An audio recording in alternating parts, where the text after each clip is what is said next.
നടൻ മോഹൻലാലിന്റെ അച്ഛന്റെ സഹോദരന്റെ മകനായ ബിജു ഗോപിനാഥൻ നായർ മലയാള സിനിമയെക്കുറിച്ച് പല കാര്യങ്ങളും അറിയുന്നൊരു വ്യക്തിയാണ്. മോഹൻലാലിന് സിദ്ധി ഉണ്ടെങ്കിലും മമ്മൂട്ടിക്കാണ് ബുദ്ധി ഉള്ളതെന്നും ബിജു നായർ ഒരിക്കൽ പറഞ്ഞിരുന്നു. മോഹൻലാൽ ബിഗ് ബജറ്റ് ചിത്രങ്ങൾക്ക് പുറകെ പോകുന്നതാണ് പ്രശ്നം, അതേസമയം മമ്മൂട്ടി വളരെ കൃത്യതയോടെയാണ് കാര്യങ്ങൾ ചെയ്യുന്നതെന്നും അദ്ദേഹം പറഞ്ഞിരുന്നു. ലാലേട്ടൻ എന്റെ ചേട്ടൻ ആണെങ്കിലും നടൻ എന്ന നിലയിൽ മമ്മൂട്ടിയോടാണ് താല്പര്യം. ആവനാഴി, ഇൻസ്പെക്ടർ ബൽറാം എന്നീ സിനിമകളൊക്കെ താൻ 100 പ്രാവശ്യമെങ്കിലും കണ്ടിട്ടുണ്ടാകാമെന്നുമാണ് ബിജു നായർ പറയുന്നത്. മമ്മൂട്ടിയുടെ അടുത്തിടെ ഇറങ്ങിയ ഒരു സിനിമയും പരാജയമായിരുന്നില്ല. അതേസമയം മോഹൻലാൽ ചിത്രങ്ങളൊന്നും വിജയിച്ചതുമില്ല. താനും മോഹൻലാലും തമ്മിൽ 32 സിനിമകളുടെ ലൊക്കേഷനിൽ ഒരുമിച്ച് താമസിച്ചിട്ടുണ്ട്. അദ്ദേഹം ആരോടെങ്കിലും മോശമായി പെരുമാറുന്നത് താൻ ഇതുവരെ കണ്ടിട്ടില്ല. പുള്ളി അല്പം കഴിക്കുന്ന ആളാണ്, എന്നാലും മോശമായി പെരുമാറിയിട്ടില്ല എന്നാണ് ബിജു നായർ പറയുന്നത്. മോഹൻലാലിനോട് പ്രണയം തോന്നി വരുന്നവർ ഇഷ്ടം പോലെ കാണും. ബ്രിട്ടാസുമായുള്ള അഭിമുഖത്തിൽ 3000 പെണ്ണുങ്ങൾ എന്ന വാക്കൊക്കെ പുള്ളി പറഞ്ഞത് കൊണ്ടാണ് വലിയ പ്രശ്നമായത്. അല്ലെങ്കിൽ വലിയ ചർച്ചയൊന്നും ഉണ്ടാകില്ലായിരുന്നു എന്നും അദ്ദേഹം പറയുന്നുണ്ട്. കൂടാതെ ദിലീപ് എന്ന നടനെ തനിക്ക്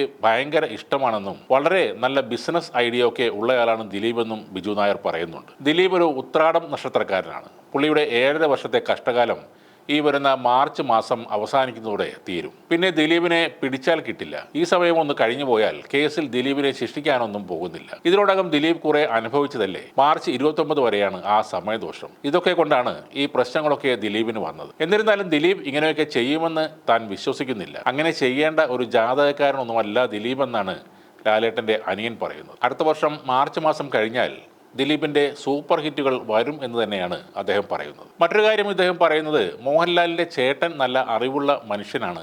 ഷിപ്പിലെ ക്യാപ്റ്റനായിരുന്നു അദ്ദേഹം. അന്ന് 6 ലക്ഷം രൂപയൊക്കെ ശമ്പളം ഉണ്ടായിരുന്ന ആളാണ്. പക്ഷേ ജീവിതം ഫെയിലിയർ ആയിപ്പോയി. പുള്ളി മരിക്കുന്നതിന്റെ 20 ദിവസം മുമ്പ് എന്നെ കണ്ടിരുന്നു. അദ്ദേഹം അന്ന് പറഞ്ഞ കാര്യങ്ങൾ വെളിപ്പെടുത്താൻ സാധിക്കില്ല. പക്ഷേ അതിനുശേഷം 3 ആഴ്ച കഴിഞ്ഞപ്പോൾ അദ്ദേഹം മരിക്കുകയും ചെയ്തു. ഞാൻ പഠിക്കുന്ന കാലത്തൊക്കെ എന്നെ തിരക്കി കോളേജിൽ വന്ന് എനിക്ക് പൈസ തരുമായിരുന്നു. പ്യാരിലാലോ മോഹൻലാലിന്റെ അച്ഛനോ ഉണ്ടായിരുന്നെങ്കിൽ എനിക്ക് സാമ്പത്തിക ബുദ്ധിമുട്ട് ഉണ്ടാകുമായിരുന്നില്ല എന്നും ബിജു നായർ പറയുന്നുണ്ട്. കുറച്ച് നാളുകളായി മോഹൻലാലിന് പരാജയ സിനിമകൾ മാത്രമായിരുന്നു. എന്നാൽ 2024 ഇനിയൊരു വമ്പൻ ഹിറ്റ് വരാൻ പോവുകയാണ്. കാരണം മോഹൻലാലിന്റെ നാൾ രേവതിയാണ്. അദ്ദേഹത്തിന്റെ ജാതകം പോലും തനിക്ക് കാണാപ്പാടമായി അറിയാമെന്നാണ് ബിജു നായർ പറയുന്നത്. മറ്റൊരു കാര്യം ഇദ്ദേഹം പറയുന്നത്, മുമ്പ് ഇദ്ദേഹം ക്യാപ്റ്റൻ രാജുവിന്റെ പവനായി ശവമായി എന്ന സിനിമയുടെ ഷൂട്ടിംഗ് ലൊക്കേഷനിൽ പോയിരുന്നു എന്നാണ്. അന്ന് ക്യാപ്റ്റൻ രാജുവിനോട് ആ സിനിമയുടെ പേര് മാറ്റാൻ ഇദ്ദേഹം പറഞ്ഞിരുന്നു. പക്ഷേ അവരത് കേട്ടില്ല.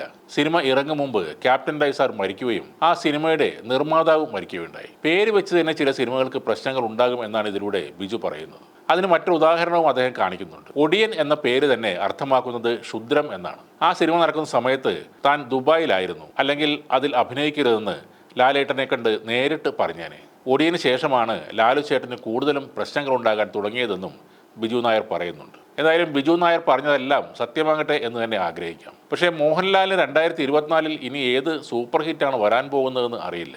ഏതാനും ദിവസങ്ങൾ കൂടി കഴിഞ്ഞാൽ 2024 എന്ന വർഷവും കടന്നുപോകും. പിന്നെ ദിലീപിന്റെ കാര്യത്തിൽ കോടതിയാണ് ശിക്ഷയും കാര്യങ്ങളും തീരുമാനിക്കുന്നത്. ഇദ്ദേഹം പറയുന്ന സംഖ്യാശാസ്ത്രം കോടതിക്ക് ബാധകമല്ല. മോഹൻലാൽ എത്രയും പെട്ടെന്ന് ഇദ്ദേഹത്തിന് എന്തെങ്കിലും സഹായം ചെയ്തു കൊടുത്താൽ വളരെ നന്നായിരിക്കും. അല്ലെങ്കിൽ ഇത്തരം അഭിമുഖങ്ങളുമായി സ്വന്തം കുടുംബത്തെ നാറ്റിക്കാൻ ഇദ്ദേഹം വീണ്ടും വരാൻ സാധ്യതയുണ്ട്.